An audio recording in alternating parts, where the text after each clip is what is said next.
Hoy vamos a hablar de la conducta obstétrica en la restricción de crecimiento diagnosticado, uno de los grandes síndromes de la obstetricia. La técnica Doppler es el patrón oro que nos permite evaluar, junto con la biometría fetal, el crecimiento de los fetos y así objetivar en estas restricciones cuáles serían los fetos que tienen riesgo de hipoxia o acidemia, ayudarnos al manejo adecuado en el riesgo intrauterino de óbitos fetales y las consecuencias neurológicas futuras. Por lo tanto, el Doppler es la técnica que nos da un alto impacto en toda esta población de alto riesgo para determinar y disminuir la morbimortalidad perinatal.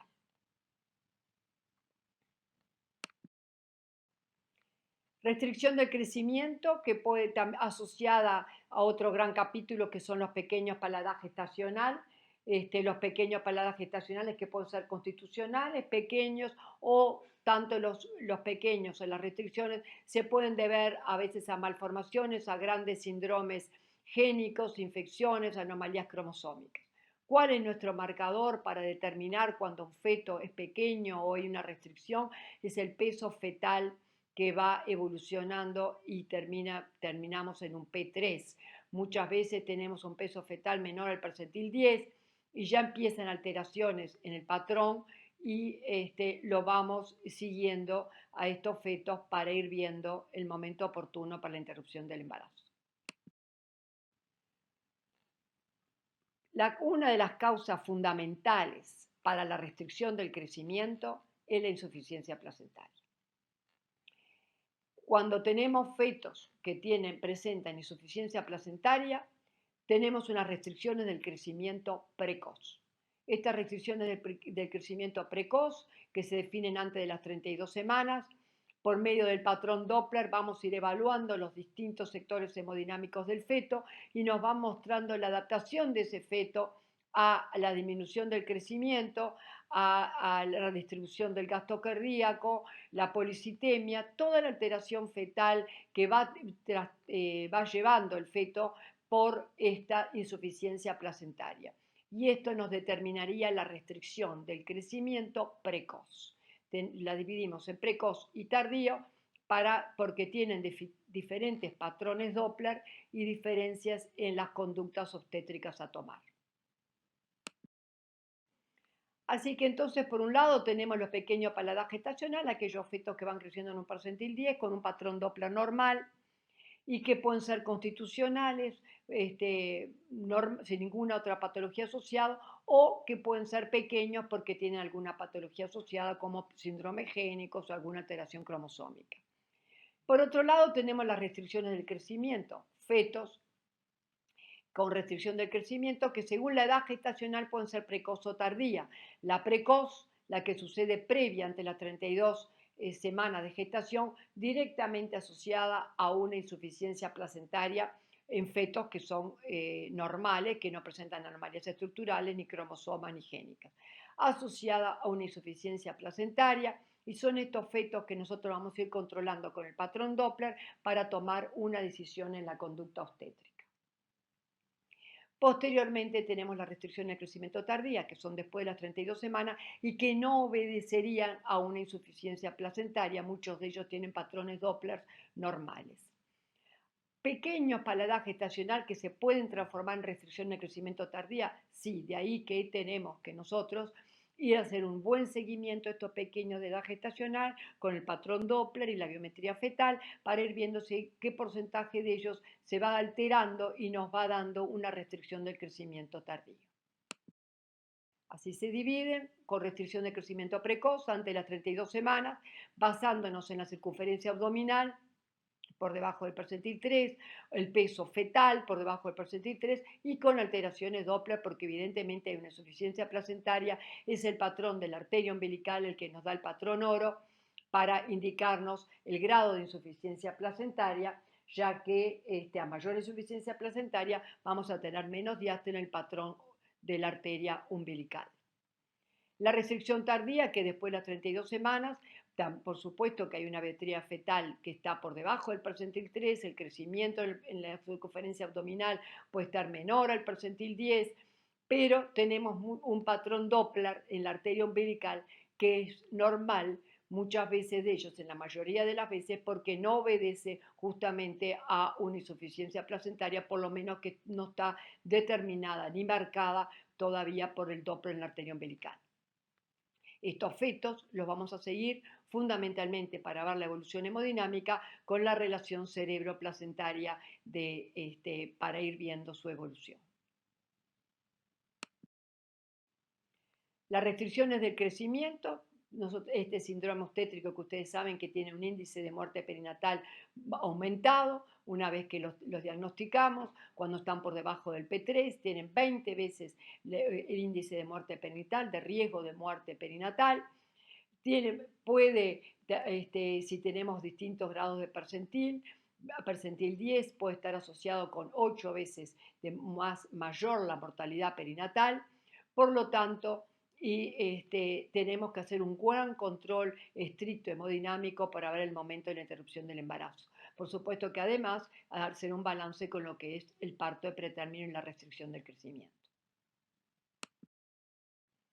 La restricción del crecimiento tardía, que es la que nos presenta mayor dificultad en el diagnóstico, porque son fetos que los controlamos a las 30, 28, 30 semanas, 31 semanas y vienen creciendo adecuadamente. Pero vamos a controlarlos a las 34 semanas y hay una caída en el crecimiento fetal. El parámetro Doppler de las arterias umbilicales es normal porque no obedecen a insuficiencia placentaria grave como el precoz.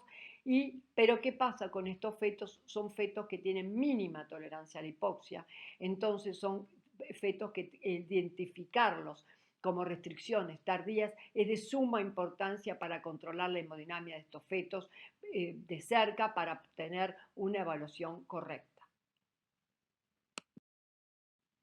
Los fetos con restricción de crecimiento precoz, en cambio, van pasando por una cascada de evolución de patrones Doppler, desde ausencia de diástole, flujo reverso del umbilical, alterado la arteria cerebral media, que nos va demostrando toda la respuesta que el feto va teniendo a la hipoxia, los mecanismos de adaptación que va instalando este feto.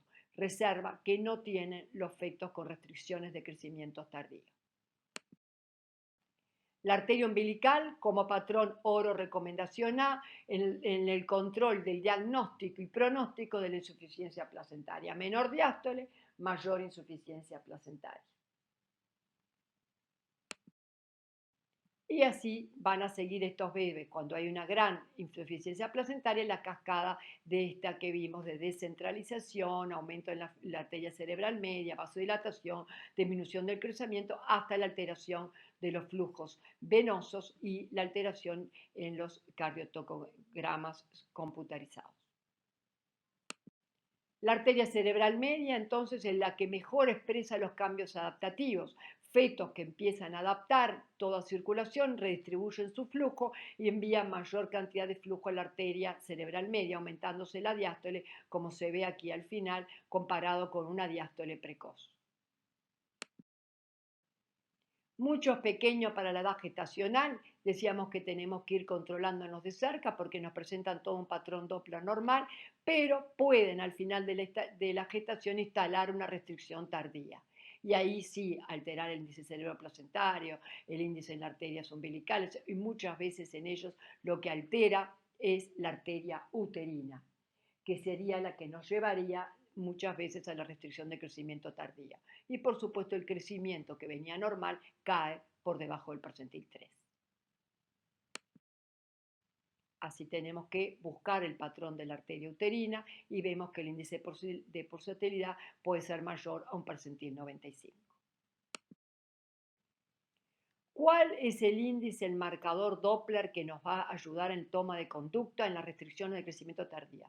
El índice cerebroplacentario, porque es el que nos va a hablar del pronóstico y el pronóstico a largo plazo también con el desarrollo del neurodesarrollo de estos fetos y por eso es realmente el que tenemos que tomar en cuenta para tomar una conducta activa. El índice cerebroplacentario nos permite así identificar estos fetos de restricciones tardías con resultados perinatales adversos. Cuando tenemos un índice menor al percentil 5, nosotros Tenemos que hacer un correcto manejo de estas restricciones del crecimiento tardío para poder identificar estos fetos que se encuentran en estados hipóxicos. Y allí también controlar todo lo que son los flujos venosos o ductus venosos. El índice cerebroplacentar, vamos a ver que el índice de la arteria umbilical sube, la arteria cerebral media baja y la relación entre ambos va a ser a menor a percentil 5. Y nosotros graficamos, porque tenemos las gráficas, para ir viendo en qué grado de restricción de crecimiento tenemos, qué grado de gravedad para tomar la conducta activa de interrupción del embarazo. Los flujos venosos son otros marcadores sumamente importantes para determinar el grado de hipoxia acidosis avanzada que puede tener este feto. Es uno de los predictores que nos da frente al óbito fetal a corto plazo, o sea que cuando vamos viendo la disminución del flujo de la arteria umbilical, de la arteria del ductus venoso, ausencia de diástole o flujo reverso, nosotros ya estamos viendo que estamos prediciendo el óbito fetal a corto plazo. Otro marcador que pueden hacer en centros que están altamente capacitados, pero presenta grandes dificultades técnicas, por eso no se usa no se pone en el plantel como marcador, es el istmo aórtico. El istmo aórtico va a tener un flujo retrógrado en el istmo aórtico porque nos va a hablar sobre el índice miocárdico de cada feto y cómo se va adaptando, pero es un marcador que muchas veces tiene dificultades técnicas, por lo tanto no se toma como un marcador obligatorio para todos los centros, salvo aquellos que tienen un personal entrenado, pueden ir viendo si tenemos flujo retrógrado en el istmo aórtico. Conducta obstétrica, bueno, tenemos que hacer el equilibrio. El equilibrio acá no hay una receta única, tenemos que hacer el equilibrio entre el riesgo de la mortalidad intrauterina y la secuela que vamos a tener a corto y a largo plazo por la prematuridad. Eso, cada hospital tiene un centro neonatológico y hace una decisión multidisciplinaria, y en las gestaciones, en las edades extremas, 24, 25 semanas, hay que, por supuesto, en todas estas decisiones tenemos que involucrar a los padres. No olvidarse el uso de corticoides prenatales antes de las 33 semanas y entre 34 y 36 si es que el parto se va a desarrollar en los 7 días, porque también estamos viendo mucho uso de corticoides que no corresponde realmente a una norma que tenga mejor eficiencia, ya que no son completamente inocuos ni para el feto ni para la madre. El sulfato de magnesio como neuroprotector también antes de las 32 semanas de embarazo. El manejo de la restricción entonces por el Doppler o de la insuficiencia de los pequeños o restricciones tardías, ustedes saben que lo vamos siguiendo con el patrón Doppler, según el estadio como esté la arteria umbilical, la arteria cerebral media, si hay ausencia de diástole, si hay flujo diastólico, que va pasando por los distintos estadios hasta, por supuesto, el estadio 4, donde ya tenemos prácticamente gran compromiso de estos fetos. Si el feto está mayor a 37 semanas, la interrupción del embarazo, por supuesto que es la regla, el problema es en 32, menos de 32 semanas, 34, que lo vamos a interrupción del embarazo de acuerdo al estadio del Doppler. Y cuando estamos menos de 32, menos de 26 semanas, vamos a hacer un equilibrio entre lo que es la interrupción del embarazo, la prolongación del embarazo y las complicaciones que podemos tener por la prematuridad a corto y a largo plazo de estos fetos. Nosotros no utilizamos el perfil biofísico, sí lo utilizan en Estados Unidos, por eso lo pusimos aquí, ellos lo hacen para la evaluación, está dentro de las normas americanas. Nosotros consideramos que teniendo Doppler no necesitamos realizar el perfil biofísico. Una referencia al estudio Treffler que realmente marcó la importancia del control de estas restricciones del crecimiento y el seguimiento de estos fetos a largo plazo en su desarrollo motor, metabólico e hipertensivo, la importancia de tomar una conducta y un control estricto de estas restricciones del crecimiento a una vez que los tenemos diagnosticados para poder tener un adecuado resultado perinatal y evitar las morbilidades a corto y a largo plazo.